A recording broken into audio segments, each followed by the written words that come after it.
पंचायत राज अधिनियम की धारा 129 का एक खंड था में निर्दिष्ट ग्राम के लिए शर्त है कि ग्राम सभा होगी। जो छत्तीसगढ़ पंचायती राज 1993 उसके तहत हर गांव में एक ग्राम सभा होगी, ऐसा 1993 में जो पंचायती राज आया तो उसमें लिखा हुआ था। लेकिन ऐसा ग्राम सभा जब गठन हुआ, पेशा कानून आने के बाद ये कहता है कि ग्राम सभा होगी, परंतु आवश्यकता अनुसार ग्राम या ग्रामों के समूह के लिए, आवास या आवासों के समूह के लिए, या मोहल्ला, मजरा, टोला, बारा, तीनों का मतलब एक है, के लिए जिसमें समाविष्ट समुदाय परंपरा और रूढ़ियों के अनुसार अपने कार्यकलापों का प्रबंध करता हो, के लिए एक से अधिक ग्राम सभा को गठन किया जा सकता है। मतलब समझ में आया? तो पंचायती राज अधिनियम 1993 है, उसके तहत तो हर ग्राम में एक ग्राम सभा होगी, लेकिन आवश्यकता अनुसार हम एक से अधिक ग्राम सभा एक ग्राम पंचायत में बना सकते हैं। जैसा कि अभी बना होगा, अब लोग गाँव में अगर कोई आश्रित ग्राम होगा, वहाँ एक अन्य ग्राम सभा बनी होगी, और जो पंचायत वाली ग्राम है वहाँ भी ग्राम सभा होगी, है ना। तो हम ग्राम सभा अन्य आश्रित ग्राम के अलावा हम कहीं और पारे में भी बना सकते हैं, मोहल्ले में भी बना सकते हैं। लेकिन कैसे पारा मोहल्ले में बनाएंगे? जहाँ एक समुदाय रहती हो, जनसंख्या रहती हो, वहाँ की जनसंख्या का संस्कृति और परंपरा, रीति रिवाज अलग अपने तरीके से करते हो। जैसे एग्जाम्पल के लिए, हम एक गांव है उसमें 3 पारा है, जिसमें एक पारा मान लो उरांव समुदाय का है, दूसरा पारा गोंड समुदाय का है ना। गोंड समुदाय और उरांव समुदाय में उनकी जो पूजा पद्धति है, उनकी परंपरा है, रीतियाँ थोड़ा अलग अलग है ना। गोंड समुदाय में उनके देवी देवता बूढ़ा देव ये होते हैं। उरांव समाज में उनके जो देवता होते हैं, धर्मेश देवता होती हैं, सरना देवी होती है, तो उनकी पूजा पद्धति अलग है, उनके रहन सहन अलग है, उनके पेय पदार्थ अलग हैं। उन्हें उरांव समाज में एक कोसना होता है, उनका वो हर धार्मिक कार्य में कोसना उनको अपने देवता को अर्पित करते हैं।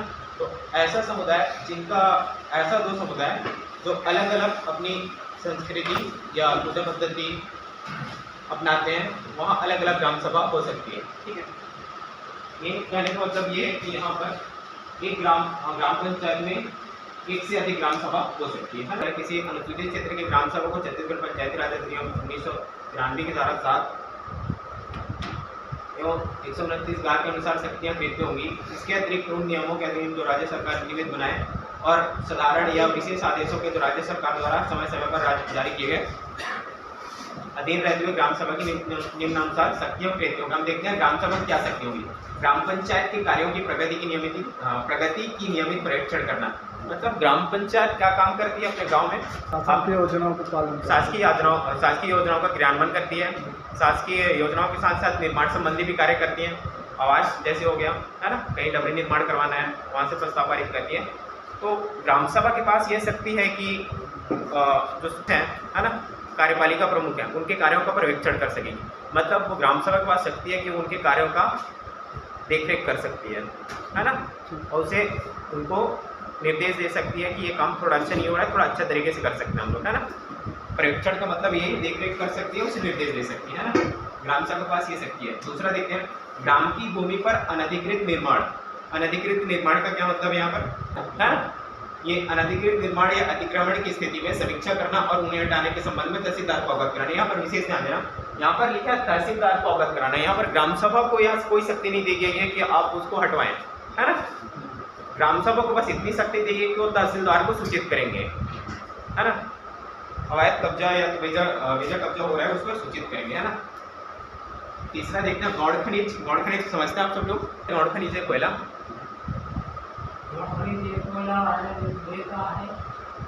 गौड़ खनिज क्या होता है? खनिज मतलब ऐसी वस्तुएं जो हमें जमीन के अंदर से ऊपर रूप से ऊपर मिलता है, जिनका उपयोग हम करते हैं ना। गिट्टी हो गया, रेत हो गया, गौड़ खनिज के अंतर्गत आता है। एक होता है रॉयल्टी, जिसकी ना बहुत अधिक होती है, वो गौड़ खनिज के अंतर्गत नहीं होता। जिनका रॉयल्टी बहुत कम होता है वो गौड़ खनिज के अंतर्गत आता है। कोयला, लोहा, ये सब गौड़ खनिज नहीं है। गौड़ खनिज के रूप में हम गिट्टी ले सकते हैं, रेत ले सकते हैं, है ना, मुरुम ले सकते हैं, ये गौड़ खनिज है। इन पर ग्राम सभा का अधिकार होगा। देखते हैं आगे क्या है। गौड़ खनिज के पूर्वेक्षण अनुज्ञप्ति मतलब गौड़ खनिज के यहाँ पर लिखा है गौड़ खनिज के पूर्वेक्षण अनुज्ञप्ति, प्रोस्पेक्टिंग लाइसेंस, खनन पट्टा एवं नीलामी हेतु रियायत देने के पूर्व ग्राम सभा से अनुमति लिया जाएगा। मतलब यदि कोई व्यक्ति या तो कोई प्रशासन विभाग, खासकर खनिज विभाग ही इसका टेंडर जारी करता है ना, तो प्रशासन विभाग यदि आपके गांव क्षेत्र में कोई खनन मिलता है ना, खनिज मिलता है, तो आप ग्राम सभा से अनुमति लिए बिना वो काम आगे नहीं कर सकती, है ना। टेंडर जारी करना तो सबसे पहले ग्राम सभा की अनुमति लेगी। ये आप लोगों को विशेष ध्यान रखना है, क्योंकि आप ग्राम सभा के अध्यक्ष हैं, सबसे पहले सूचना आपके पास ही आएगी, ठीक है। अगर ऐसा कोई खनन जहाँ पे हो रहा है अभी वर्तमान में आपकी अनुमति के बिना या ग्राम पंचायत की अनुमति के बिना अगर खनन हो रहा है तो अवैध खनन के अंतर्गत आएगा। आप उनसे पूछ सकते हैं तो आप ग्राम सभा की अनुमति के बिना आप कैसे खनन कर रहे हैं, है ना। तो ये आपके पास अधिकार होगा ग्राम सभा के पास कि कोई भी गौण खनिज उत्खनन के पहले ग्राम सभा से अनुमति लिया जाएगा। चौथा, प्राकृतिक संसाधनों और पर्यावरण संरक्षण, संवर्धन और पर्यवेक्षण। प्राकृतिक संसाधन जैसे जो प्रकृति से हमें चीज़ें मिलती हैं जिनका उपयोग हम करते हैं वो प्राकृतिक संसाधन होती है। तो यहाँ पे लिखा प्राकृतिक संसाधनों और पर्यावरण, पर्यावरण के अंतर्गत पूरा होता है हमारे आसपास की सारी चीज़ें हमारे गांव के अंदर आने वाली, है ना, का संरक्षण करना है। जैसे वन का संरक्षण करना है आपको। अभी जैसे गर्मी का मौसम आया तो जल स्तर नीचे चला जाता है ना, तो हम जल संग्रहण भी कर सकते हैं, करना और जरूरी है। तो इसमें उसी का है संरक्षण और संवर्धन। संवर्धन मतलब उसको बना के रखना है ना। और पर्यवेक्षण, पर्यवेक्षण मतलब निगरानी करना उसका, है ना। जैसे हम वन का एग्जाम्पल लेते हैं, पर्यावरण का संरक्षण, वन का संरक्षण करना है। अगर वन हमारे गांव में कम है, कोई भी योजना, हम योजना प्रबंधन समिति बनी होगी आपके गांव में, वो योजना बनाएगी कि हमें जंगल का आकार थोड़ा बड़ा करना है तो पौधा लगाते हैं, है ना। पौधा लगाने के बाद उसका संवर्धन भी करना है, ऐसे नहीं कि लगा के छोड़ दिए, इसको बड़ा भी करना है ना। उसके बाद पर्यवेक्षण करना, उसकी निगरानी भी करना है जब तक बढ़ ना जाए, अच्छा रूप से विकसित ना हो जाए। पांचवा है समाज के सभी वर्गों के बीच एकता और सद्भाव को बढ़ावा देना। ग्राम सभा लगभग आजकल हर गांव में होता है ना, कहीं भी झगड़ा वगड़ा होता है, विवाद होता है तो ग्राम सभा उसको सुलह कराती है। ये तो पहले से अपने समाज में है। समाज के ये हो गया मद्य निषेध करने, किसी मादक द्रव्यों के विक्रय और उपभोग को विनियमित या निर्बंधित करने संबंधित निर्णय सर्वमान्य का। ग्राम सभा के पास ये भी शक्ति है कि आपके गाँव में जो मद्य निषेध मादक द्रव्य समझते हैं ना, ऐसी चीजें जो नशा से संबंधित है, जैसे दारू हो गया, शराब, गांजा हो गया, गुटखा, पान मसाला, ग्राम सभा के पास ये शक्ति है कि उसको बंद करवा सकती है ना। ठीक। अब सातवां क्या, सामुदायिक कल्याण कार्यक्रम और सार्वजनिक कार्यों के लिए नगद या श्रम आदि में स्वैच्छिक योगदान जुटाना। ये तो गांव में लगभग सब कुछ चलता ही है भाई, है ना। सब एक ठीक, आगे करो थोड़ा। हाँ ठीक। आठवां क्या लिखा है, संविधान की 11वीं अनुसूची में उल्लिखित किस विषय में संबंधित विभागों को वैधानिक कर्मचारियों को प्रेक्षण करना। अब संविधान की 11वीं अनुसूची मतलब जो ग्राम पंचायत से संबंधित है ना, 11वीं अनुसूची है जो पंचायत से संबंधित है, एक 12वीं अनुसूची जो नगर निकाय से। 11वीं अनुसूची में ग्राम पंचायत में 29 विषय हैं, जिसमें शिक्षा है, विकास है, निर्माण कार्य है, अधोसंरचना है, ऐसे करके 29 विषय हैं, जल संरक्षण है ना। उन 29 विषयों के संबंधित विभागों के मैदानी परीक्षण करना। अब मैदानी कर्मचारी कौन हो सकते हैं, जैसे मैंने कहा कि 29 विषय में एक विषय है शिक्षा। शिक्षा के आपके गांव में मैदानी कर्मचारी कौन होंगे, मैडम हो सकती है मैदानी कर्मचारी। प्राथमिक शाला के शिक्षक, प्रधान पाठक। अगर आपके गांव में माध्यमिक शाला है, माध्यमिक शाला के शिक्षक हो सकते हैं मैदानी कर्मचारी। इन कर्मचारियों, इसमें लिखा है देखना आगे, हाँ, संबंधित विभागों के मैदानी पर्यवेक्षण करना। पर्यवेक्षण मतलब निगरानी आप कर सकते हैं उनकी। आप देख सकते हैं ग्राम सभा के पास यह शक्ति होगी कि हमारे गांव के बच्चों को सही तरीके से पढ़ाया जा रहा है कि नहीं जा रहा है। अगर नहीं पढ़ा जा रहा है तो ग्राम सभा उस पर एक्शन ले सकती है, आपके पास ये अधिकार है। कई लोगों को आजकल बहुत सिखाया जाता है ना कि अपने गाँव में बच्चे पढ़ नहीं रहे हैं, सब फ्री फायर खेल रहे हैं, कोई दारू पी रहा है, गांजा पी रहा है ना। तो ग्राम सभा के पास ये शक्ति है कि उसको प्रतिबंधित करवा के आपके गाँव की शिक्षा पद्धति को अच्छे तरीके से निर्माण कर सकते हैं, है ना। और हमने तो अभी शिक्षा एक विषय लिया, दूसरा हम स्वास्थ्य लेते हैं। स्वास्थ्य भी एक विषय है 29 विषय में। स्वास्थ्य में जो मैदानी कर्मचारी हैं उसके अंतर्गत क्या कौन कौन आएंगे। अगर आपके गांव में हॉस्पिटल है, हॉस्पिटल में जो स्वीपर हैं मैदानी कर्मचारी होंगे, नर्स हैं मैदानी कर्मचारी होंगे, और वहाँ के जो डॉक्टर हैं वो सब आपके मैदानी कर्मचारी होंगे, है ना। उनका आप पर्यवेक्षण कर सकते हैं, ग्राम सभा के पास यह शक्ति होगी। ठीक है, देखते हैं अब 9वां, अनुसूचित क्षेत्रों में भूमि के अन्य संक्रमण। यहाँ अनुसूचित क्षेत्र मतलब समझते हैं सब लोग, ऐसा क्षेत्र जहाँ पर लोगों की जनसंख्या 50% से अधिक है, अनुसूचित क्षेत्र के अंतर्गत आता है। जैसे हमारा छत्तीसगढ़ राज्य भी अनुसूचित क्षेत्र के अंतर्गत आता है, इसलिए यहाँ पेश एक्ट लागू है ना। तो अनुसूचित क्षेत्रों में भूमि के अन्य संक्रमण को निवारित करने, यहाँ पर अन्य संक्रमण का क्या मतलब है, आदिवासी का जमीन है गैर जनजाति नहीं खरीद सकता, जानते हैं नहीं ये कानून आप जानते हैं, ठीक है। ये अन्य संक्रमण का मतलब वही है कि जनजाति की जमीन गैर जनजाति नहीं खरीद सकता। अगर गैर जनजाति खरीदता है तो अन्य संक्रमण को निवारित करने और किसी अनुसूचित जनजाति की विधि विरुद्धता अन्य संक्रमित भूमि को प्रत्यार्पित मतलब वापस करने के लिए यथोचित कार्रवाई करने के लिए परामर्श देगी। यहाँ पर ग्राम सभा को शक्ति नहीं है, सिर्फ परामर्श देगी। ठीक है, अगर जनजाति समाज का कोई भी भूमि गैर जनजाति समाज के लोग अगर अधिकृत करते हैं या बेजा कब्जा कर लेते हैं तो ग्राम सभा ये पहल करेगी, परामर्श करेगी कि उसको वापस लाया जाए। प्रत्यार्पित मतलब वापस ही है, विधि विरुद्धता है मतलब विधि के अनुसार वापस लाने की प्रयास करेगी। यहाँ पर 10वां स्थानीय सांस्कृतिक प्रथा जैसे देवी देवताओं का स्थान, पूजा पाठ की प्रणाली, संस्थाएं तथा मानववादी सामाजिक एवं आचार व्यवहारों को किसी भी प्रकार के विनाशकारी व्यवहारों से संरक्षित करना। मतलब ये है कि देवी देवताओं का स्थान, पूजा पाठ की प्रणाली, विनाशकारी व्यवहार मतलब आजकल समाज में ये आ गया है कि अपनी अभी एक आंदोलन चल रहा है डिलिस्टिंग। डिलिस्टिंग मतलब समझते हैं, धर्मांतरण से संबंधित है। देखो क्या होता है, धर्मांतरण जब होता है, धर्मांतरण के साथ साथ उनकी पूजा पद्धति, उनकी संस्कृति सब नष्ट हो जाती है। तो यहाँ पर ये तो आचार व्यवहार किसी प्रकार के विनाशकारी व्यवहार ना, ये विनाशकारी व्यवहार है ना। तो देवी देवताओं का पूजा पाठ की प्रणाली, संस्थाएं, मानववादी सामाजिक आचार व्यवहारों तो किसी भी प्रकार के विनाशकारी व्यवहारों से संरक्षित करेगा। कौन करेगा? ग्राम सभा करेगा।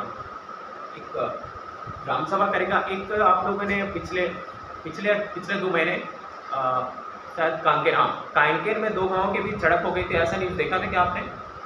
वहाँ के जो ग्राम सभा है उन्होंने निर्णय लिया कि उन्होंने लगा दिया अपने गांव के बाहर में एक बोर्ड लगा दिया, यहाँ पर जो क्रिश्चियन धर्म के पादरी हैं, पास्टर हैं, उनको प्रवेश वर्जित कर सकती है ना। झड़प के बाद ऐसा 5-7 गाँव में हुआ।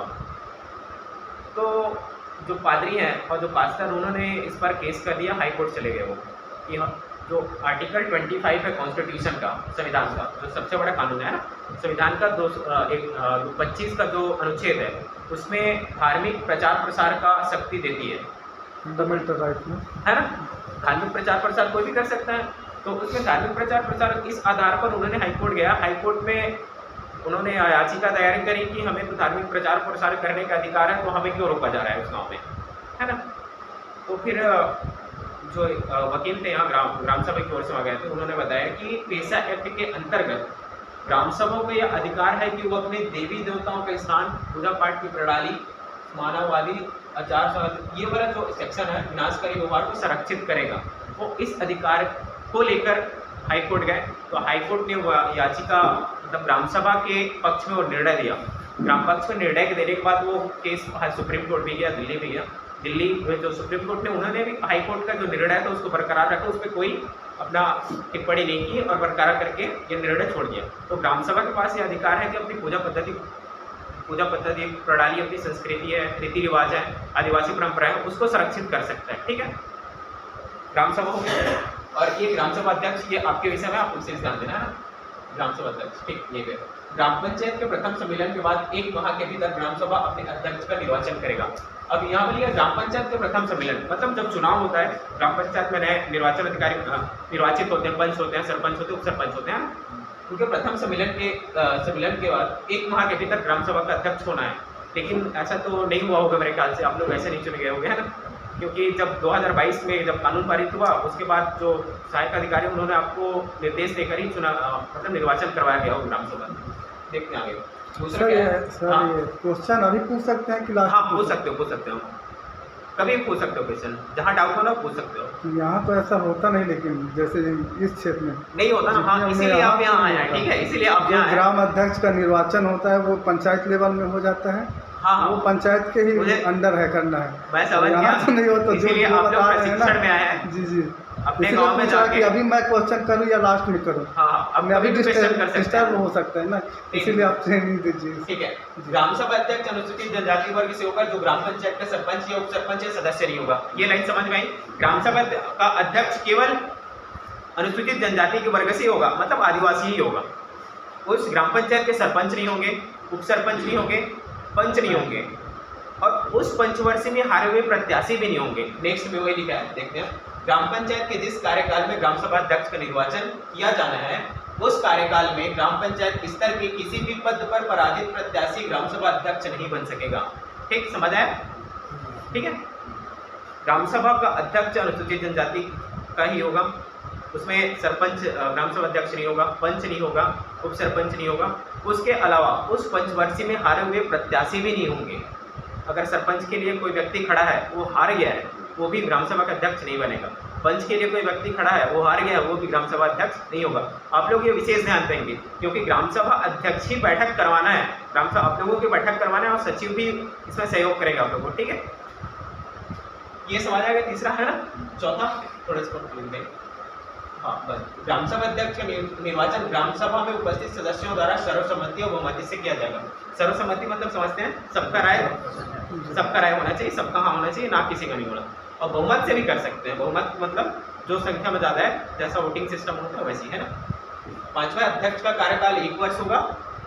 ग्राम सभा अध्यक्ष पद चक्रानुक्रम में महिला या पुरुष के लिए होगा। तो ग्राम सभा अध्यक्ष का कार्यकाल सिर्फ 1 वर्ष होगा। अब इस जो थोड़ा नीचे करिए, 8वां नियम है ना। हाँ, 8वां जो नियम है, इन नियमों के आधार पर ही आप लोग ग्राम सभा अध्यक्ष बने हैं, ठीक है। तो ग्राम सभा अध्यक्ष का कार्यकाल 1 वर्ष होगा, ऐसा है। तो आप लोगों को मुझे लगता है 1 वर्ष से ज़्यादा हो गया होगा, हो गया ना। उसके बाद ग्राम सभा अध्यक्षों का निर्वाचन नहीं हुआ है, ठीक है। तो ये आप लोगों को जाके करवाना है ना। वहाँ में ग्राम सभा बैठक, उसके लिए सूचना जाएगी। ग्राम सभा, अब नेक्स्ट देखते हैं, ग्राम पंचायत सचिव की उपस्थिति प्रतिवेदन ग्राम सभा अध्यक्ष के अनुशंसा से ग्राम पंचायत द्वारा नियंत्रण अधिकार को देखो। ये जो हाँ, एक प्रतिवेदन, उपस्थिति प्रतिवेदन मतलब ग्राम सभा का जो ग्राम पंचायत का जो सचिव होगा, वो ग्राम सभा का भी सचिव होगा। ग्राम सभा में सचिव आते हैं नहीं आते हैं, वो ग्राम सभा के अध्यक्ष या ग्राम सभा के अध्यक्ष की अनुशंसा से ग्राम पंचायत द्वारा नियंत्रण अधिकार को प्रसिद्ध कर जाए। मतलब ये हो गया यहाँ पर, जैसे सचिव आते हैं काम के लिए, है ना, ग्राम सभा में बैठते हैं, मीटिंग में बैठते हैं, उनकी उपस्थिति सबसे पहले ग्राम सभा अध्यक्ष अनुशंसा करेगी, उसके बाद ग्राम पंचायत जाएगी, फिर ग्राम पंचायत के बाद जो सक्षम अधिकारी हैं, यहाँ पर लिखा है नियंत्रण अधिकारी है, उसको प्रेषित किया जाएगा। मतलब ग्राम सभा के जो अध्यक्ष हैं, उसके अनुमोदन या प्रशंसा के बिना सचिव का उपस्थिति प्रतिवेदन नहीं माना जाएगा, ठीक है। नेक्स्ट देखते हैं, 5वां, ग्राम सभा आयोजन के पूर्व महीनों के सचिव का दैनंदिनी कार्यक्रम ग्राम सभा में अनुमोदित किया जाएगा। ये भी ग्राम सभा के पास अनुमोदन होके ही जाएगा, है ना। सर यहाँ पे जो सचिव है ना, हाँ, सचिव तो खुद ग्राम अध्यक्ष निर्वाचन करते हैं अभी की जो स्थिति में है। हाँ। तो वो अध्यक्ष क्यों सचिव के विपक्ष में जाएगा? सचिव के पक्ष में क्यों जाएगा अध्यक्ष? हाँ, वो नहीं करते ना। जो सचिव हैं, हाँ। जितने सचिव हैं जहाँ की ग्राम पंचायत हैं, वही अध्यक्ष का निर्वाचन किए हैं जो अपने फेवर में है। तो वो क्यों, उसका जो लिखा है जो उनका अनुशंसा करते हैं, हाँ। सचिव का, तो वो हाँ। क्यों करेगा? ऐसा है, क्यों करेगा? अब ऐसा नहीं होगा ना, इसी का तो हमें क्रियान्वयन करना है। हो रहा है, लेकिन अब आगे से ऐसा नहीं होना चाहिए, ये अपन को देखना है ना। सभा की बैठक एवं तारीखें, नेक्स्ट स्क्रॉल करना भाई। हाँ बस, ये ग्राम सभा की बैठक, तारीखें एवं समय स्थान। आपको क्या लगता है ग्राम सभा की बैठक कहाँ होना चाहिए? पब्लिक प्लेस में होना चाहिए। और कई स्थान, गांव का ऐसा स्थान जहां सब लोग आसानी से आ सके, है ना, सबको सरलता हो पहुंचने में, ऐसे स्थान पर ग्राम सभा की बैठक होगी। और तारीख क्या हो सकते हैं, स्थान क्या होता है, समय हम देखते हैं, है ना। ग्राम सभा की बैठक ऐसे सार्वजनिक स्थान पर आयोजित की जाएगी जहां ग्राम सभा के प्रत्येक सदस्य बिना किसी रुकावट के उपस्थित हो सके, ठीक, ये समझ आया। नेक्स्ट, शासन द्वारा निर्धारित ग्राम सभा के अतिरिक्त ग्राम सभा अध्यक्ष किसी भी समय, ये आपकी बात कर रहे हैं, ठीक, ग्राम सभा अध्यक्ष किसी भी समय या ग्राम सभा के कुल सदस्यों में 5% या 25 सदस्य द्वारा जो कम हो, या तो 5% या 25 सदस्य जो कम हो द्वारा लिखित में अपेक्षा किए जाने पर 7 दिवस के भीतर ग्राम सभा की बैठक बुलाएगा। ये आपका खंड है, आप ध्यान से देख लीजिए, है ना। शासन द्वारा निर्धारित ग्राम सभा के अतिरिक्त, अब देखो, शासन द्वारा निर्धारित ग्राम सभा सिर्फ 4 ग्राम सभा होती है ना। एक अप्रैल में होती है, अक्टूबर में होती है, और 26 जनवरी 15 अगस्त, ये शासन द्वारा निर्धारित ग्राम सभा है। उसके अतिरिक्त आप ग्राम सभा कर सकते हो, कभी भी कर सकते हो, किसी भी समय कर सकते हो, है ना। ये पेशा एक्ट के तहत ये ग्राम सभा को अधिकार है ना।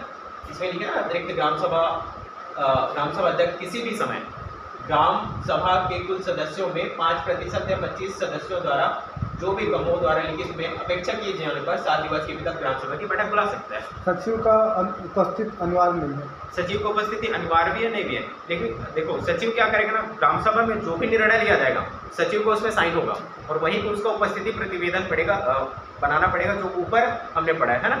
तो ग्राम सभा में जितनी उपस्थिति पंजी है, बैठक पंजी है, निर्णय वाली पंजी है, सबका संधारण सचिव ही करने वाला है, और है ना। तो सचिव का होना अनिवार्य अनिवार्यता होना ही चाहिए, लेकिन रात में अगर आप बैठक करोगे तो सचिव नहीं आएगा, है ना? बाद में बाद में signature कर आप सकते उसको हैं। करवा सकते हैं, ऐसा हो सकता है। तीसरा है ग्राम सभा नियमित अंतराल पर सभा की बैठक अगर आपको करनी है तो एक निश्चित समय आप चयन कर सकते हैं। जैसे हफ्ते में हमें 2 दिन ग्राम सभा की बैठक करनी है, मान लो मंगलवार और शनिवार को, है ना? तो एक निश्चित समय भी हम निर्धारित कर सकते हैं कि हफ्ते में 2 दिन ग्राम सभा होगी, ऐसा इसका कहना है ना? ठीक।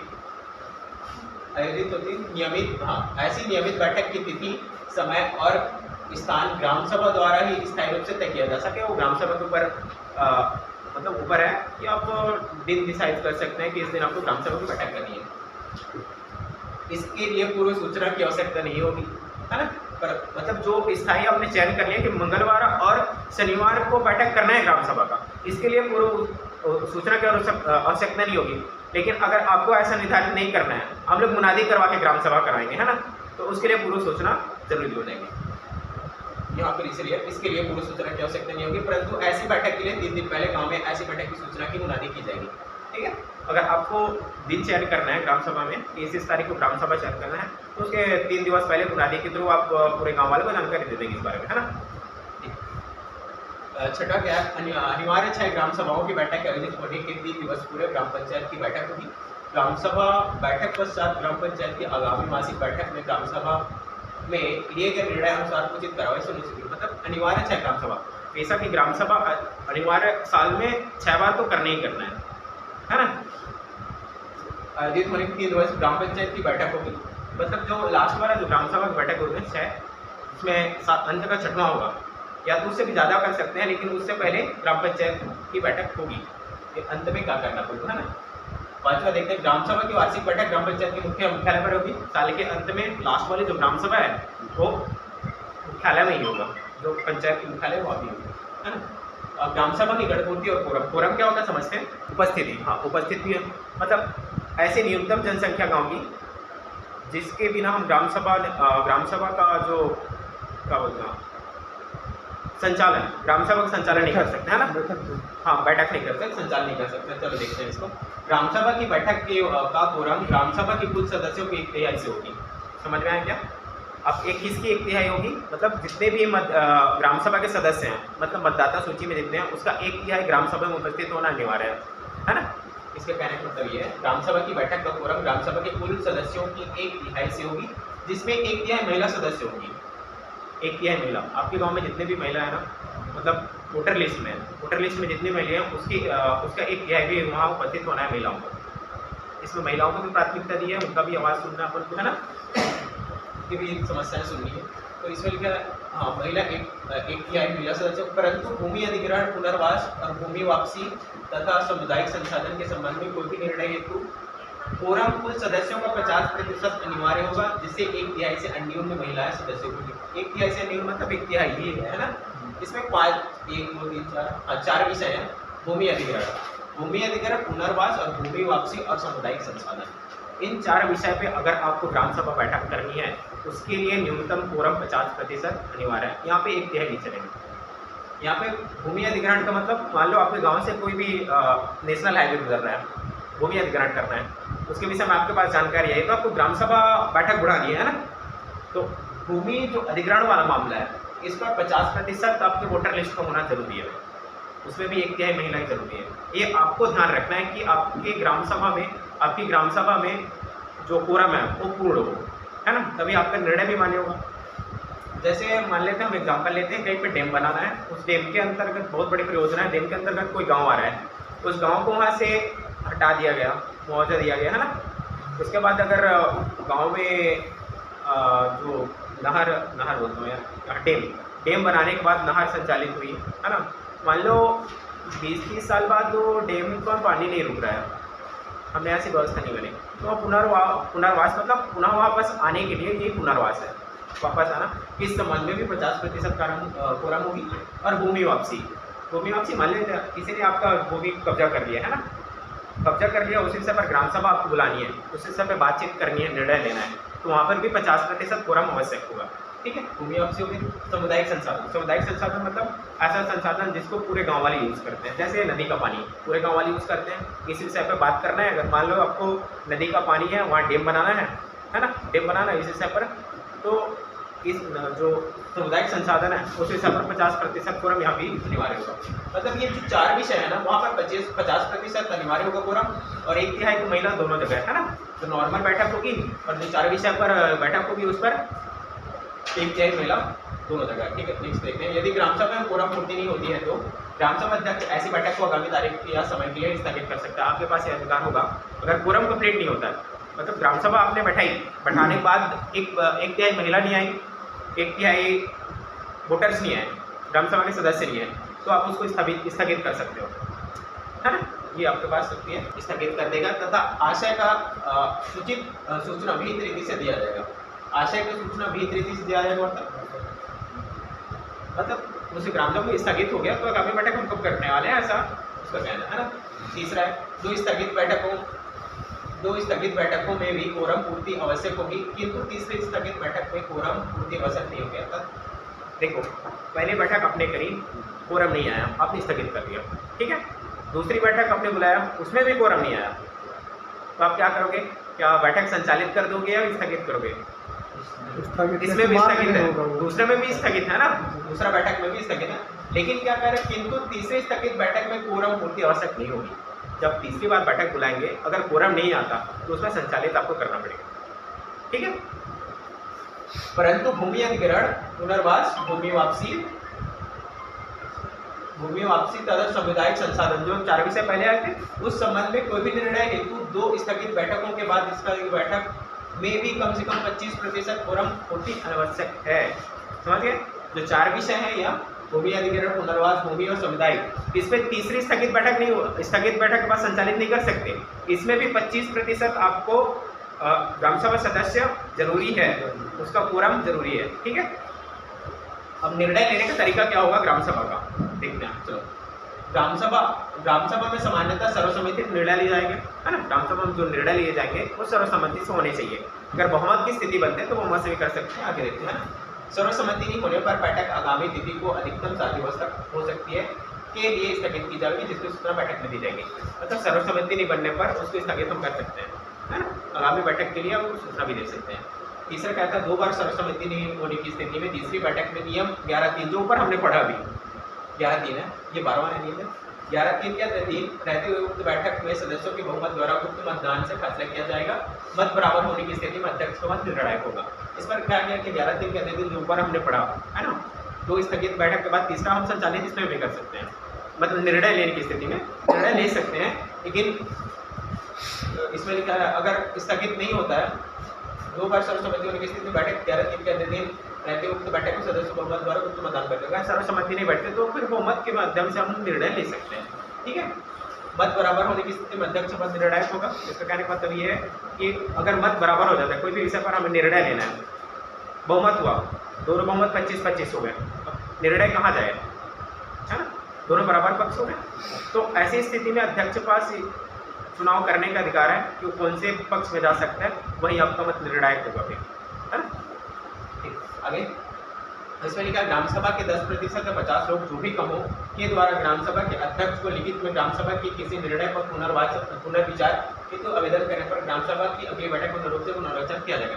मतलब मान लो आपने कोई विवाद या कोई विषय रखा अपने ग्राम सभा अध्यक्ष में, उसमें आपने निर्णय लिया, ग्राम सभा ने निर्णय लिया, अगर उस पक्ष को ग्राम सभा के निर्णय से आपत्ति है ना, आपत्ति है तो आप ये वो कर सकता है कि ग्राम सभा के 10% और 50 लोग जो भी कामों के द्वारा ग्राम सभा के अध्यक्ष को लिखित में ग्राम सभा के किसी निर्णय पुनर्विचार मतलब दोबारा सोचने या निर्णय हेतु आवेदन करने पर ग्राम सभा की अगली बैठक में रूप से पुनर्विचार किया जाएगा। उसमें अनिवार्य रूप से वो निर्णय लेने ही लेना है।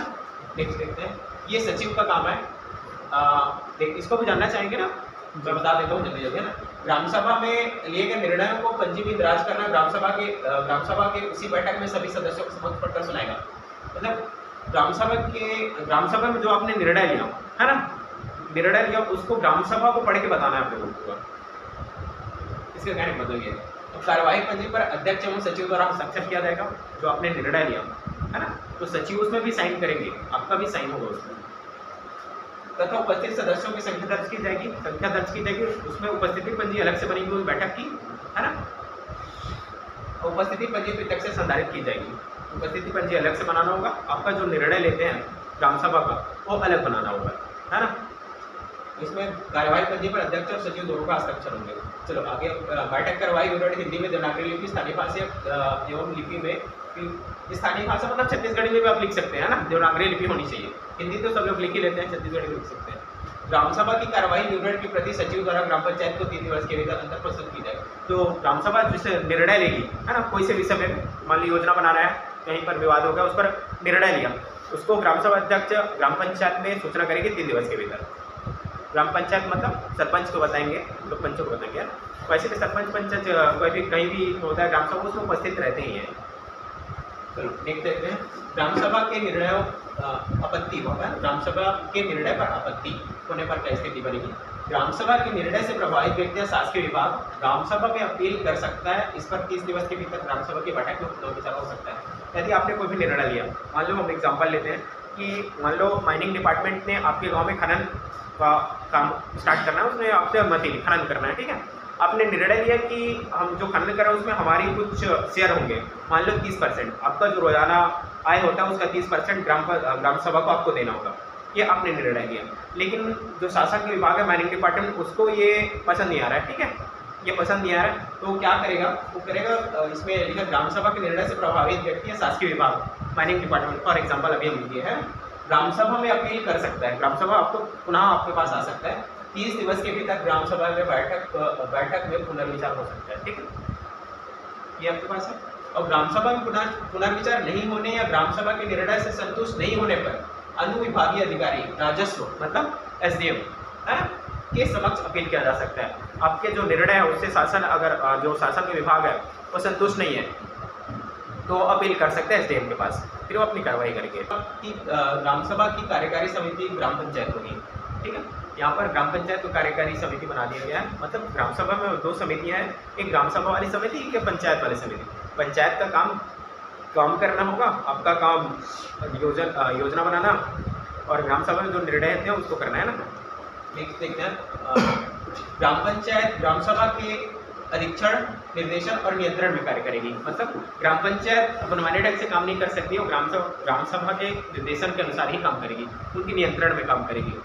मतलब इसका कहने का मतलब ये है कि ग्राम सभा से अनुमति के बिना ग्राम पंचायत अपने आप कोई काम नहीं कर सकती, आपके पास हो सकती है, ठीक है। आप मुस्कुरा रहे हैं, हाँ मैं समझ रहा हूँ क्यों मुस्कुरा रहे हैं आप, करते ही, ठीक है, लेकिन आपके पास ये शक्ति है, आपको पता होना चाहिए, ठीक है। नेक्स्ट देखते हैं, छत्तीसगढ़ पंचायती राज अधिनियम 1993 की धारा 46 के अंतर्गत गठित स्थायी समितियां ग्राम सभा के मार्गदर्शन, मार्गदर्शन और ग्राम नियंत्रण में कार्य करेंगी। हाँ, अध्यक्ष पास नहीं है, ग्राम सभा के पास है। ग्राम सभा के पास शक्ति है, हाँ मैं समझ, अध्यक्ष के पास नहीं है। तो अभी ये प्रतिनिधित्व तो कर रहे हैं अपने गांव की ग्राम सभा की, है ना, ठीक है। ये जो शक्तियां हैं सब ग्राम सभा की हुई है ना। तो ग्राम पंचायत ग्राम सभा के अध्यक्ष, निर्देशन, नियंत्रण में कार्य करेगी, ठीक है। ग्राम पंचायत राज अधिनियम 1993 की धारा 46 के अंतर्गत गठित स्थायी समितियां, मतलब आपके गाँव में जो भी स्थायी समितियां गठित होगी वो ग्राम सभा के मार्गदर्शन, परीक्षण, नियंत्रण में, मतलब गाँव में जो भी काम हो रहा है ग्राम सभा के निर्देशन में ही काम होना है, ठीक है। यहाँ पे 14 ग्राम सभा अपने क्षेत्र में संसाधन नियोजन प्रबंधन समिति और शांति न्याय समिति गठन कर सकेगी। मतलब इस नियम के अनुसार आपके गांव में भी RPMC समिति, शांति न्याय समिति बनी है ना, उसमें 10-10 सदस्य हैं, उसको आगे देखेंगे हम लोग करेगी। इन समितियों के अतिरिक्त ग्राम सभा अपने क्षेत्र में आवश्यकता अनुसार 1 से अधिक समितियों का गठन कर सके। अगर आवश्यकता पड़ती है इस समिति के अलावा तो अन्य समिति भी गठित कर सकती है, ठीक है। 5वां है, उक्त नियम के लागू होने के पश्चात वर्तमान में गठित सभी समानांतर समितियां समाप्त की जा सकी। मतलब ये नियम पैसा एक्ट आने के बाद अगर पहले से आपके गांव में ऐसी समितियां बनी है तो खत्म हो जाएगी, ठीक है।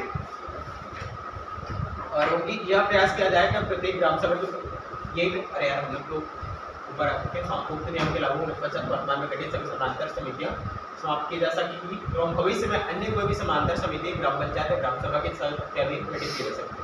मतलब ग्राम सभा ग्राम पंचायत के अधीन कोई भी समिति गठन की जाएगी, ठीक है। अब विशेष सभा क्या है?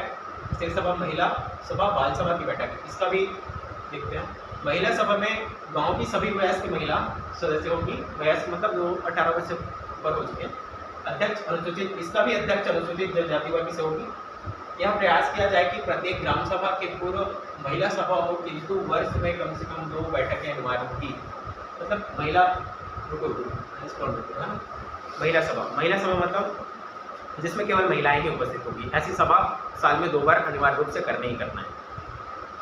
ठीक है, ग्राम सभा को आपको बताना ही है सब। ऐसे तो पढ़ाना नहीं है, लेकिन जहाँ आवश्यकता होगी वहाँ आपको बताना पड़ेगा, है ना?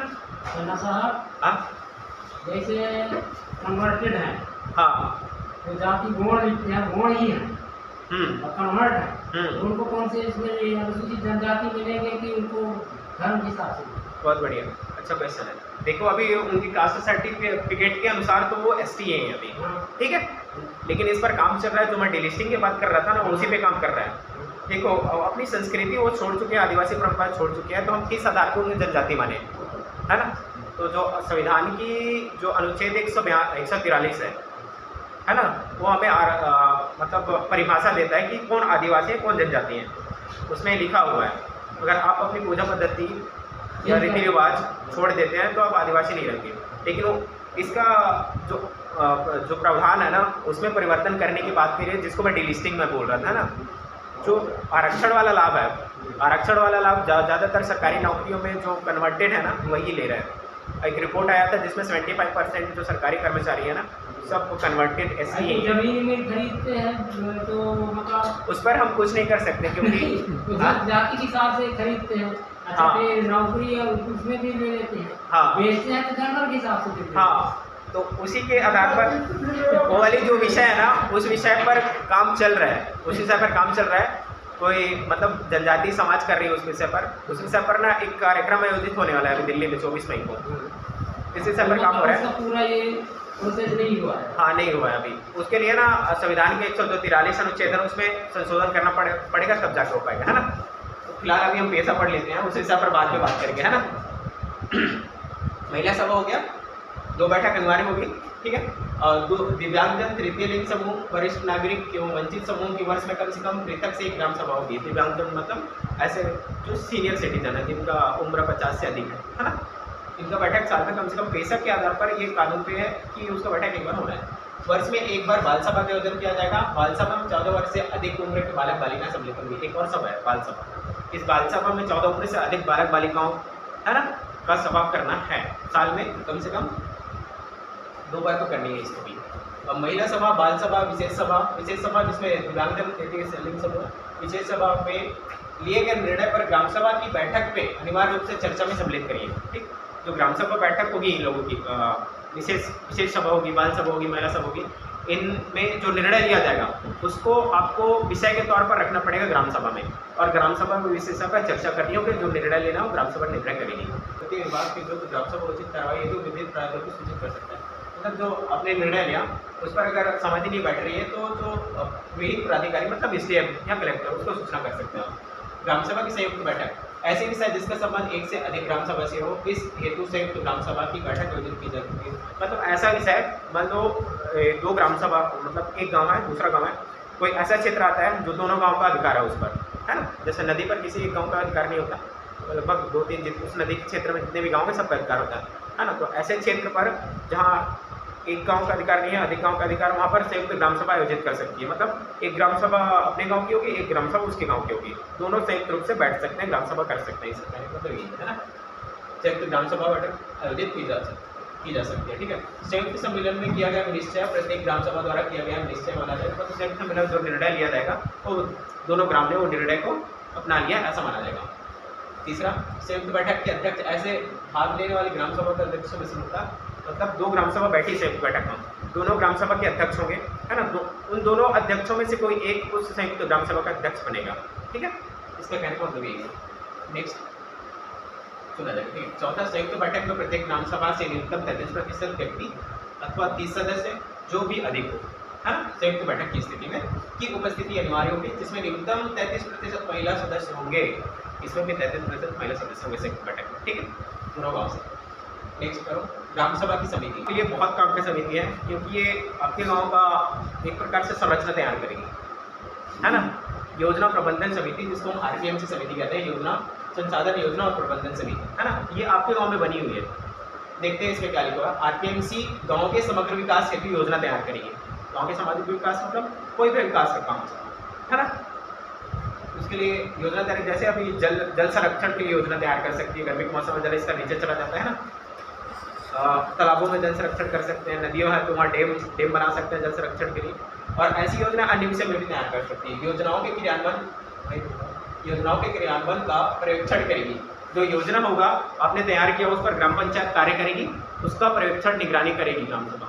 किसके तहत करेगी? आरपीएमसी समिति के तहत करेगी। ठीक है, ये हो गया क्रियान्वयन पर्यवेक्षण करेगी। लघु वनपज, गौड़ खनिज और लघु जल निकाय को प्रबंधन करेगी। ये आपका काम है कि आपके गांव में लघु वनपज को संरक्षित करना है ना। मतलब ग्राम सभा आरपीएमसी समिति, यहाँ पे आरपीएमसी मतलब ये आरपीएमसी के कार्य है। खनिज, गौड़ खनिज, लघु जल निकाय को प्रबंधन करेगी। लघु जल निकाय मतलब जैसे तालाब हो गया, नदी हो गया, कुआं हो गया, है ना, पोखरा हो गया, ये सब लघु जल निकाय के अंतर्गत इसका प्रबंधन करेगी एवं ग्राम सभा की सामुदायिक संपत्तियों के एक रजिस्टर में दर्ज करेगी।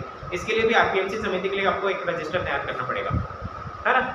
उसमें लघु जल निकाय हो गया, गौड़ खनिज हो गया, लघु वनपज जो आपके गाँव में मिलता है, लघु वनपज जैसे चार मिलता है, तेंदुआ मिलता है ना, तेंदुपत्ता हो गया, बाँस हो गया, ये उनका जो ये रजिस्टर बनेगी ना जिसमें, है ना, उसमें आपको दर्ज करना पड़ेगा। ये हो गया। और नेक्स्ट देखते हैं आरपीएमसी में ग्राम सभा से 10 सदस्य होंगे, मतलब आरपीएमसी समिति में अधिकतम 10 सदस्य ही होंगे, जिनका चयन ग्राम सभा के सदस्यों में से किया जाएगा। मतलब ग्राम सभा के सदस्यों में से ग्राम सभा इसका चयन करेगी, जिसमें न्यूनतम 50% सदस्य अनुसूचित जनजाति वर्ग एवं 50% महिला सदस्य होंगे। मतलब समझ में आ गया? जो आरपीएमसी समिति है उसमें अधिकतम 10 समिति होगी, जिसमें 50% महिला सदस्य होंगे। महिला सदस्य 50% होंगे, मतलब उसका 10 का 50% 5 सदस्य महिला सदस्य होंगे, है ना। उसमें लिखा है 50% सदस्य अनुसूचित जनजाति वर्ग के होंगे, है ना। 50% उसमें महिला पुरुष कोई भी हो सकते हैं, 5 अनुसूचित जनजाति से अनिवार्य है ना।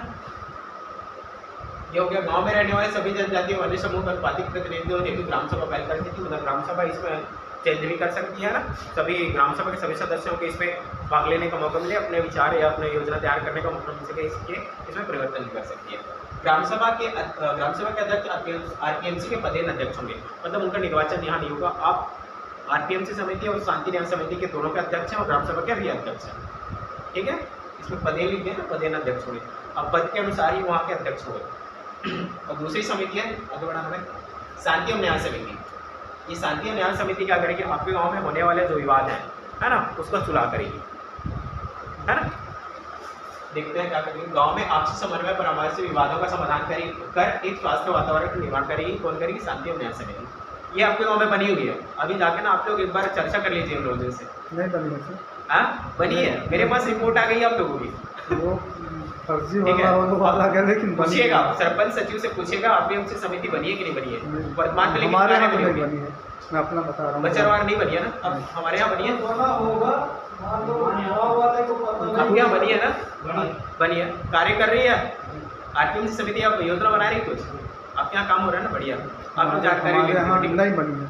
मैं जब 2022 से जुड़ा हूँ, लेकिन मुझे नहीं, मतलब उससे पहले जुड़ा हूँ, लेकिन जब से अध्यक्ष का गठन हुआ है, गठन भी पता है कैसे हुआ है, नहीं पता। ठीक है, जाकर पता करिएगा, ठीक है। लेकिन 14 अप्रैल को हम ऐसा योजना बना रहे हैं कि जो नियम है उसके अनुसार ही गठन होगा, जो नया अध्यक्ष होगा, ठीक है। नेक्स्ट देखते हैं हम लोग। गांव की शांति भंग करने वाले घटनाओं की जांच कर तत्काल कार्रवाई करेंगे और ग्राम सभा को रिपोर्ट करेंगे। जो शांति और न्याय समिति है, कि कोई भी वाद विवाद होता है, जो शांति भंग होता है उसका विवेचना करेगी, है ना, चर्चा विचार करेगी, उसके बाद ग्राम सभा में उस बात को रखेगी कि हमने इस विषय पर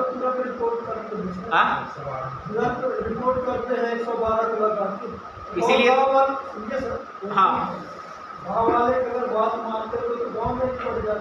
हाँ, यही तो सबसे बड़ी खासियत है ना। मैं बता रहा हूँ, 1 मिनट, यही तो सबसे बड़ी खासियत है कि इस कानून की, कि वहाँ जाना नहीं पड़ेगा। गांव वालों को गांव में रहते ही अपने विवाद जो उसका निर्णय ले सकेंगे।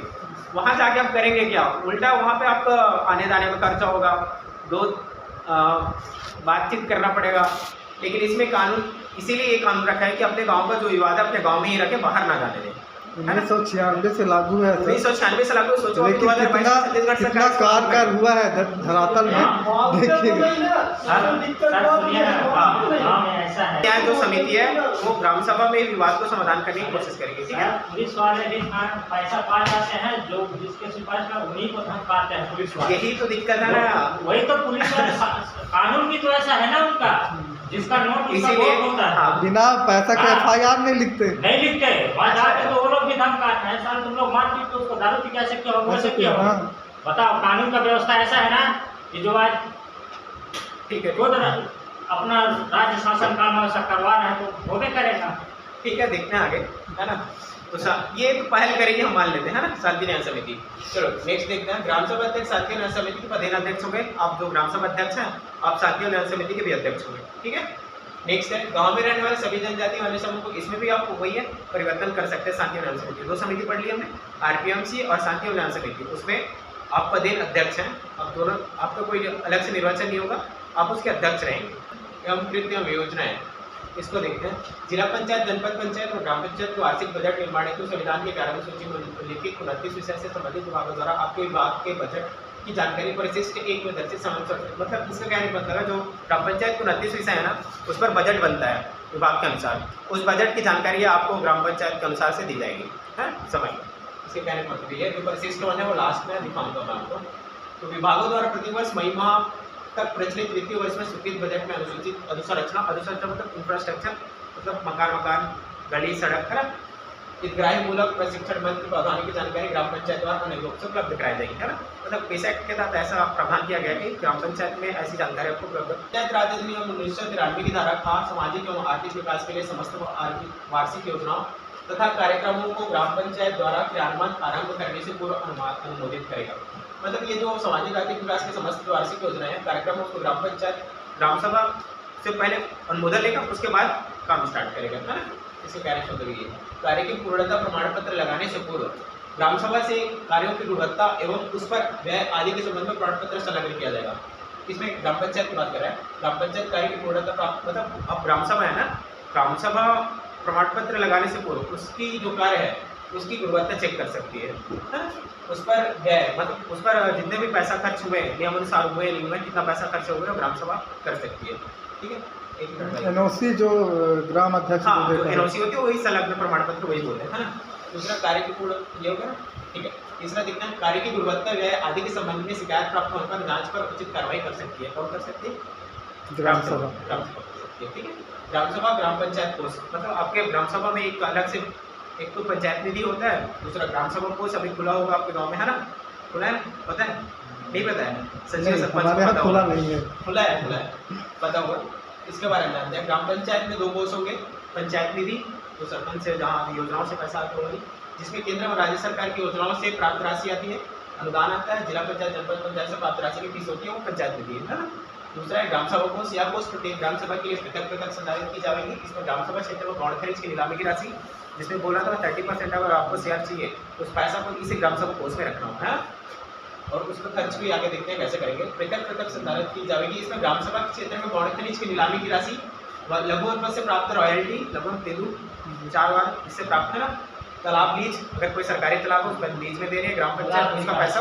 इसका सर मैं थोड़ा सा ये तालाब लीज के बारे में थोड़ा पूछना चाहूँगा। हाँ। ये जो राशि आता है वो ग्राम सभा कोष में जाएगा कि पंचायत कोष में जाएगा? तालाब के लिए लीज पर सरकारी है ना, वो ग्राम सभा कोष में जाएगी, ग्राम सभा कोष, ठीक है। इसमें लिखा नहीं ग्राम सभा कोष में, हाँ वो है, लेकिन ऐसा होता नहीं होता ना, आपको उस पर ध्यान देना होगा ना।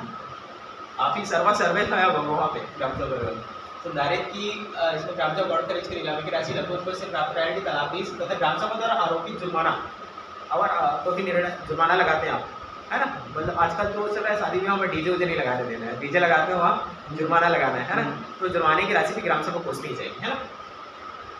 तालाब लीज, ग्राम सभा द्वारा आरोपित जुर्माना एवं स्वयं के आय के स्रोत से प्राप्त राशि, स्वयं क्या मतलब हम जो पैसा कमाते हैं उससे, मतलब ग्राम सभा ने कोई निर्णय किया कि इतने देर चंदा इकट्ठा करते हैं किसी काम के लिए, वो राशि भी इसी में रहेगी, ठीक है ना।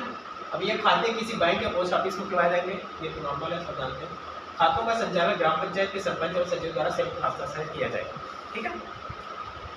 तो खातों का संचालन हो गया, पंचायत निधि पर करना। अभी यहाँ पैसा निकालने की बात हो रही है, ये सर ये थोड़ा सा ये जैसे ये खातों का संचालन है, जो ग्राम सभा कोष है उसका भी निकासी सरपंच सचिव से होगा, वही देख रहा है, अध्यक्ष का कोई हस्तक्षेप नीचे बता रहा हूँ। इसमें पंचायत निधि से, पंचायत निधि मतलब जो जिससे योजनाओं के लिए पैसा आती है ना, पंचायत निधि से राशि आ रही है तो ग्राम पंचायत के सदस्यों के बहुमत से संकल्प पारित होना आवश्यक है। यहाँ पे ग्राम पंचायत के सदस्यों ने क्या, मतलब ग्राम पंचायत के सदस्य मतलब पंच, है ना, ये पंचायत निधि की बात कर रहे हैं, है ना।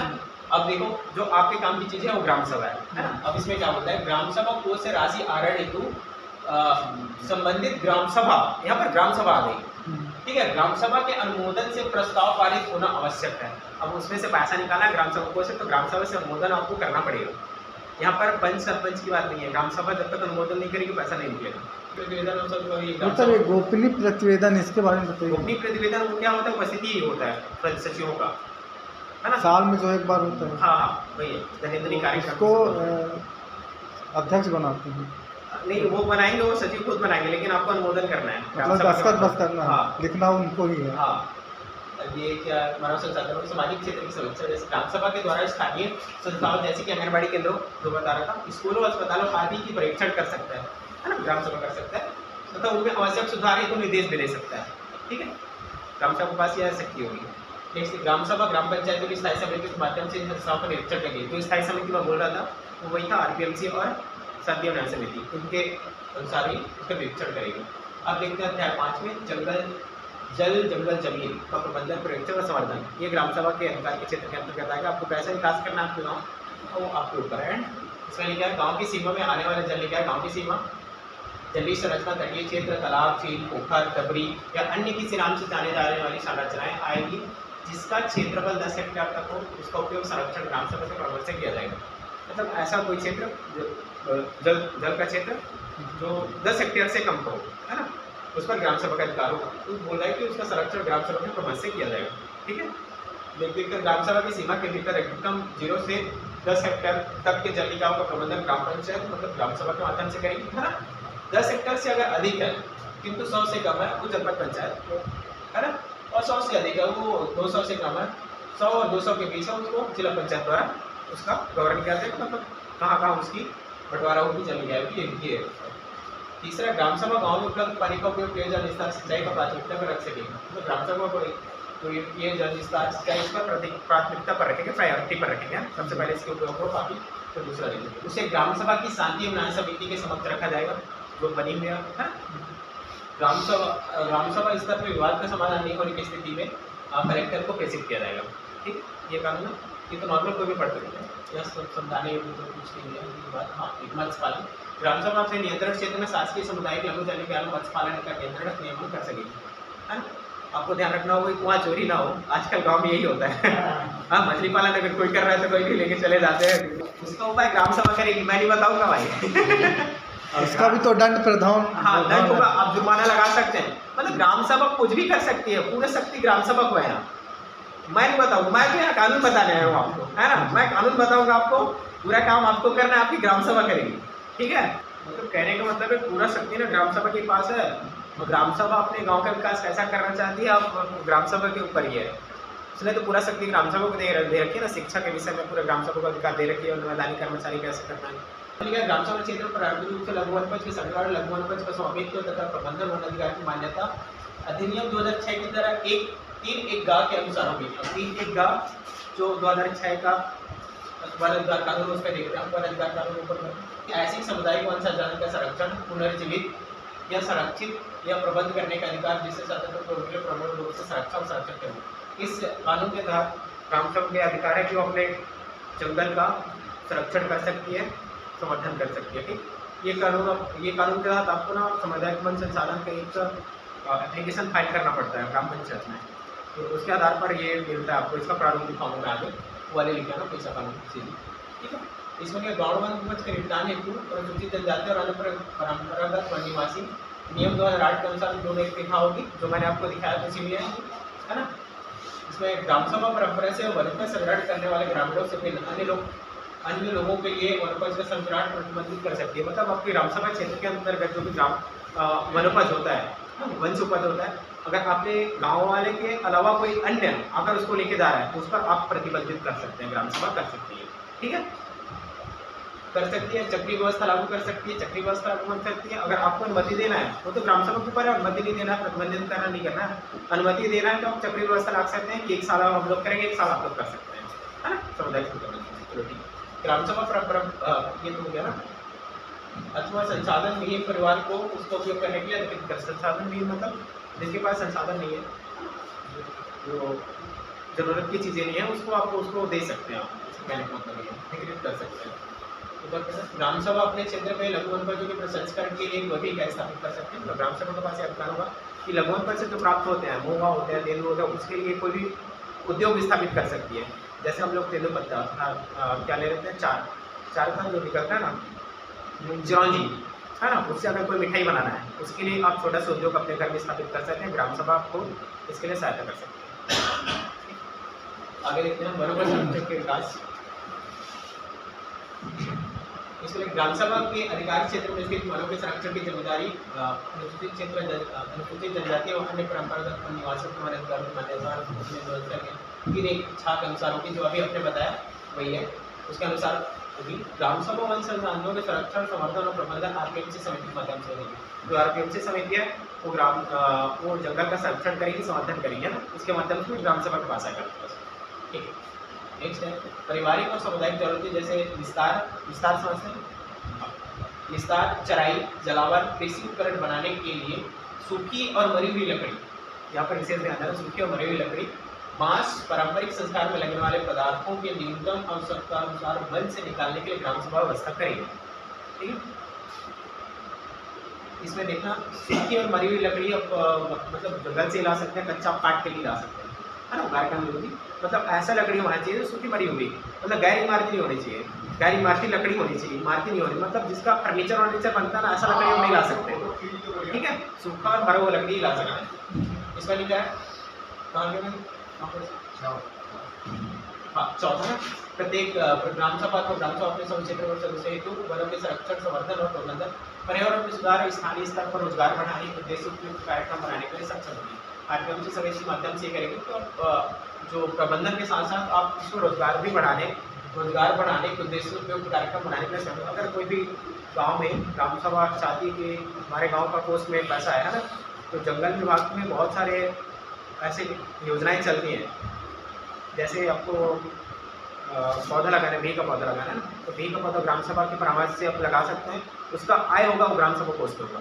भी हुई आपको किसी ने बता, ग्राम सभा तय करेगा, आप इसका देखरेख करो, जहाँ से उत्पादन होगा जो बिक्री होगी, बिक्री होने पर जो पैसा होगा ग्राम सभा कोष में आएगी, है ना।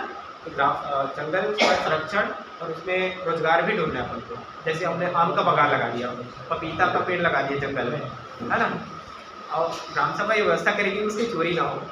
अक्सर गाँव नहीं करते हैं, ऐसा होता है ना। ठीक है, नेक्स्ट वन अपराध संबंधी कार्रवाई क्या होना चाहिए, ये ऊपर में है ना 33 नियम देखते हैं। वन विभाग के कार्यक्रम को लागू करने से पूर्व ग्राम सभा से परामर्श कैसे होती है। वनों और वनोपजों के दोहन के लिए विभागीय कार्यक्रम की रूपरेखा तैयार करने से पहले वन विभाग ग्राम सभा से परामर्श लेगा। ठीक, आपके गाँव के जंगल में अगर कोई भी काम वन विभाग को करना है तो ग्राम सभा से परामर्श लेगी पहले, उसके बाद काम करेगी, है ना। जैसे आपके जंगल में आपको बाड़ लगाना है ना, बाड़ लगाना है जंगल में संरक्षण के लिए, तो वन विभाग अगर बाड़ लगाना चाहता है तो सबसे पहले ग्राम सभा से परामर्श लेगी वो, है ना। ऐसा ठीक, नेक्स्ट देखते हैं। क्रियान्वयन में यह ध्यान रखना होगा कि जंगल का दोहन ग्राम सभा द्वारा बनाई गई प्रबंधन योजना के अनुरूप होगी और ऐसे कोई पौधे पेड़ ना काटे जाए जो स्थानीय लोगों के लिए उपयोगी और कोई वन उपज का आवाज नहीं रहता। मतलब ग्राम सभा ये तय करेगी, क्रियान्वयन में ध्यान रखा जाएगा कि ऐसा पेड़ जो गांव वाले के लिए बहुत उपयोगी है। गांव में ऐसा होता है ना, किसी पेड़ में कोई देवता निवास करते हैं, वन विभाग ऐसे पेड़ को छुएगा नहीं, या परामर्श लेकर ही करेगा, है ना, जो स्थानीय लोगों के लिए उपयोगी हो और वन उपज का अवैध विवाद ना हो, ये ग्राम सभा ध्यान रखेगी, है ना। ठीक है, वन अपराध संबंधी कार्रवाई करके यदि स्थानीय वन अधिकारी कौन होंगे, बीट गार्ड, फॉरवर्ड, स्थानीय वन अधिकारी जो किसी ग्राम सभा के क्षेत्र में वन अपराध या उसके होने के बारे में कोई जानकारी मिलती है तो सुसंगत वन एवं वन्य प्राणी अधिनियम के अनुसार कार्रवाई करेंगे। अगर ऐसा कोई अवैध कार्यक्रम काम हो रहा है आपके जंगल में, तो जो बीट अधिकारी हो तो अपना नियम के अनुसार काम करेगी, है ना, तथा की गई कार्रवाई के संबंध में शांति और न्याय समिति को सूचित करेगी। मतलब शांति और न्याय समिति की जो कार्रवाई वो करेगा बीट अधिकारी, वो सूचित करेगा, है ना। ये आप- जैसे सर ये जंगल में ये होता है अधिकांश जो बांस का वो रहता है जो गांव में करील बोलते हैं, करें। उसके लिए वो फॉरेस्ट गार्ड वो करेंगे कि ग्राम सभा करेंगे? ग्राम सभा करेंगे, ग्राम सभा। ग्राम सभा का सरकार है ना। केवल आदि की अद्यतन, अद्यतन मतलब समझ रहे हैं, अपडेशन, अपडेट करना, परिवर्तन करना है। परिवर्तन प्रतिवर्ष में एक बार विभाग का वित्तीय वर्ष शुरू होने के प्रथम सप्ताह में ग्राम सभा को प्रस्तुत कराएगा। मतलब आपके क्षेत्र में, आपके क्षेत्र का जो बीट गार्ड है, वन रक्षक है, वो राजस्व, वन अभिलेख, नक्शा, खसरा, बीवर आदि के अद्यतन प्रतिवर्ष में एक बार विभाग द्वारा वित्तीय वर्ष शुरू होने के प्रथम सप्ताह में ग्राम सभा को कराएगा।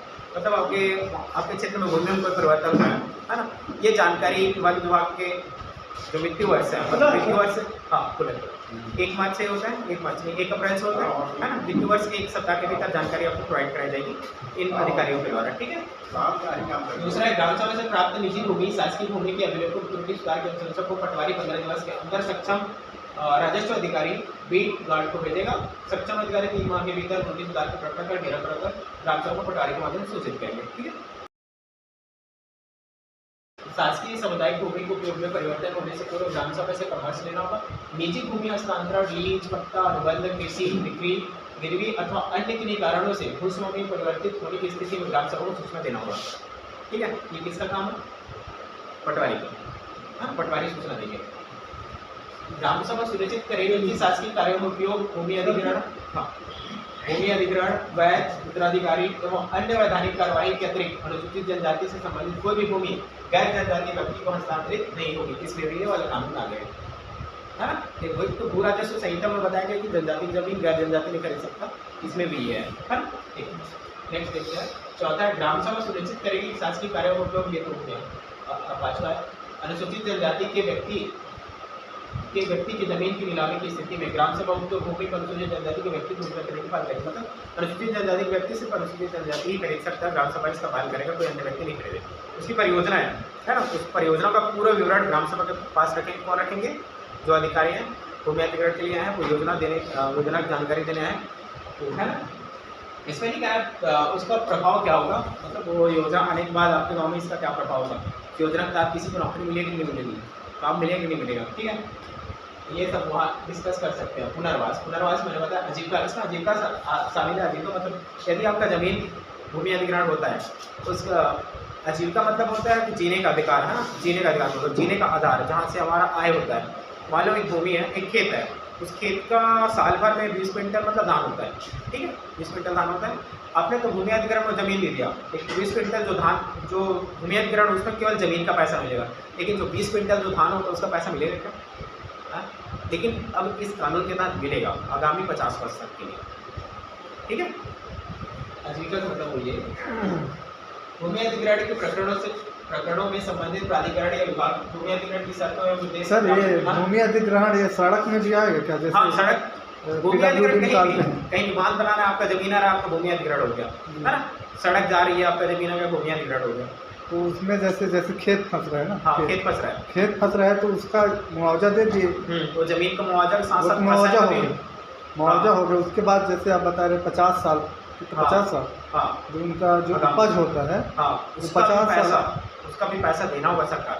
हर साल की एक मुश्त नहीं देगा, ये किस्त में देगा, किस्त में देगा, उसकी एक अलग प्रोसेस है ना, उसका देगा। ये कानून है, आप ध्यान रखिए, ठीक है। भूमि अधिग्रहण के प्रकरणों में संबंधित प्राधिकरण या विभाग भूमि अधिग्रहण की शर्तों एवं उद्देश्य से ग्राम सभा को अवगत कराएगा, ठीक है, अब अवगत कराएंगे। भूमि अधिग्रहण संबंधी निर्णय के विरुद्ध कलेक्टर के समक्ष अपील की जाती। भूमि अधिग्रहण का आपका निर्णय नहीं बन पाता अच्छा से, तो आप कलेक्टर के पास जा सकते हैं इसके लिए, है ना। भूमि की वापसी, इसमें अनुसूचित जनजाति किसी व्यक्ति की ऐसी जमीन जो स्वयं मतलब पूर्वजों द्वारा उपयोग किया जा रहा था, जिस पर उस व्यक्ति का पट्टा था, किसी अन्य व्यक्ति के कब्जे में है ना, तो उस मामले में ग्राम सभा छत्तीसगढ़ भू राजस्व संहिता 1959 की धारा 170 का जो काम के तहत कार्रवाई प्रारंभ कर सकेगी। ये ग्राम सभा के पास अधिकार है, ठीक है। दूसरा है विवादित, हाँ मान लो हमारा हाँ इधर शासकीय जमीन हो, उसको पटवारी ने पट्टा बना दिया, आने जाने का रास्ता बंद हो गया, तो मैं समझा नहीं, फिर से बताइए। जैसे इधर किसी का लगानी जमीन है, पट्टे की जमीन, हाँ पट्टे की जमीन है, इधर खास जमीन है, हाँ इधर पटवारी बाद में उसका पट्टा उसको बना के रख दे दिया दूसरे लोग का जमीन, आपकी लगानी जमीन का। लगानी नहीं, पट्टे वाली जमीन का। हाँ और उसका पहले का है, हाँ और बाद में बना के दिया है, तो उसका आने जाने का रास्ता अगर बंद कर दिया तो उसको कैसे करेंगे? नहीं, वो आने जाने का रास्ता खोलना पड़ेगा ना उनको, क्योंकि वहाँ पे आपकी जमीन उसके लिए है। ग्राम सभा की जरूरत पड़ेगी, आप तहसीलदार ग्राम नहीं, तहसीलदार नहीं, ग्राम सभा से हो जाएगा। हाँ ग्राम सभा से होगा। ये कोई विवाद है हमारे यहाँ। हाँ तो आप ना ऐसे करिए, ग्राम सभा बैठक करिए, है ना, तो ग्राम सभा में जो निर्णय होगा वो होगा, रास्ता तो खुलेगा भाई, जब आपके ज़मीन के तक पहुँचने का रास्ता तो जाना चाहिए ना। ये बैठक करने के लिए सर जो अध्यक्ष को आवेदन देना पड़ेगा ना, अध्यक्ष- उसको जानकारी देंगे तब वो फिर सदस्य को बुलाएगा, या फिर किसको बैठक देंगे? आप करवा सकते हैं, खुद करवा सकते हैं, मुनादी करवा के सरपंच से कहिए, मुनादी करवाए तो ग्राम सभा मतलब बैठक- जो आवेदक है वो करवाएगा कि अध्यक्ष करवाएंगे? आवेदक भी करा सकते हैं, आप लोग भी करा सकते हैं।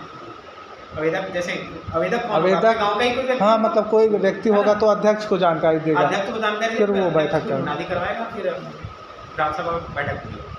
अब आपका विषय है, अब 10-15 लोग मिल लिए, फिर लिखित में आवेदन कर दिए, ग्राम सभा अध्यक्ष को दे दिए, फिर वो बैठक बुलाएगा, उसी सब पर चर्चा होगी फिर।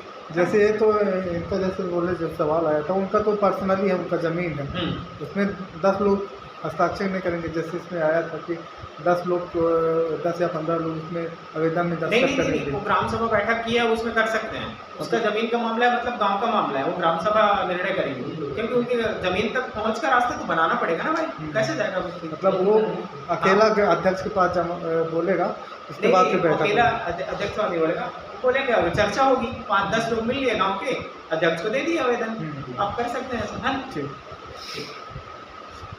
वहाँ पे जब लोग दूसरा है ना, विवादित भूमि पर कब्जा वापस दिलाने के लिए ग्राम सभा की शांति न्याय समिति कार्रवाई करेगी, शांति न्याय समिति इस पर कार्रवाई है ना। यदि ग्राम सभा ऐसी भूमि पर कब्जा दिलवाने में असमर्थ रहती है, ग्राम सभा भूमि पर असमर्थ रहती है, तो ग्राम सभा इसकी सूचना अनुविभागीय अधिकारी राजस्व देंगे, एसडीएम को देंगे,